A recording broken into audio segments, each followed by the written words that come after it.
एक समय की बात है, एक गांव में सास और बहू रहती थी। सास का नाम कमला था और बहू का नाम प्रिया। दोनों के बीच अक्सर छोटी छोटी बातों पर तकरार होती रहती थी। कमला को लगता था कि प्रिया ठीक से काम नहीं करती और प्रिया को लगता था कि उसकी सास उसे समझती नहीं। जादू की शुरुआत। एक दिन प्रिया गांव के पास वाले जंगल में लकड़ी लाने गई। वहां उसे एक बूढ़ी औरत मिली जो काफी परेशान दिख रही थी। प्रिया ने उनकी मदद की और उनका सामान उठाकर उनके घर तक छोड़ दिया। बूढ़ी औरत बहुत खुश हुई और प्रिया को एक जादुई ताबीज दिया। उन्होंने कहा, इस ताबीज में जादू है, इसे पहनने से तुम्हारे घर के सारे झगड़े खत्म हो जाएंगे, लेकिन तुम्हें इसे सच्चे मन से पहनना होगा और प्यार से रहना होगा। जादू का असर। प्रिया ने घर आकर वो ताबीज पहन लिया। अगले ही दिन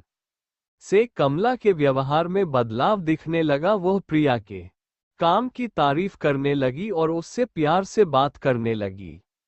प्रिया भी कमला का सम्मान करने लगी और दोनों ने एक दूसरे की मदद करनी शुरू कर दी। कुछ ही दिनों में उनका घर खुशियों से भर गया। जो लोग उनके झगड़ों की बातें करते थे, अब उनकी मिसाल देने लगे। गांव के लोग सोचने लगे कि ऐसा क्या हुआ जो सास बहू की लड़ाई खत्म हो गई। राज का खुलासा। एक दिन प्रिया ने सोचा कि बूढ़ी औरत से मिलकर उसे धन्यवाद देना चाहिए। वह जंगल गई, लेकिन वहां वह औरत कहीं नहीं मिली। तभी उसे एहसास हुआ कि असली जादू ताबीज में नहीं बल्कि उसकी सोच और व्यवहार में था। उसने सास को प्यार और सम्मान दिया और बदले में वही पाया। सीख। इस कहानी से हमें ये सीख मिलती है कि रिश्तों में जादू किसी ताबीज या जादुई शक्ति में नहीं बल्कि हमारे प्यार, सम्मान और समझ में छिपा होता है। जहां सच्चा मन और प्यार होता है, वहां हर रिश्ता खूबसूरत बन जाता है।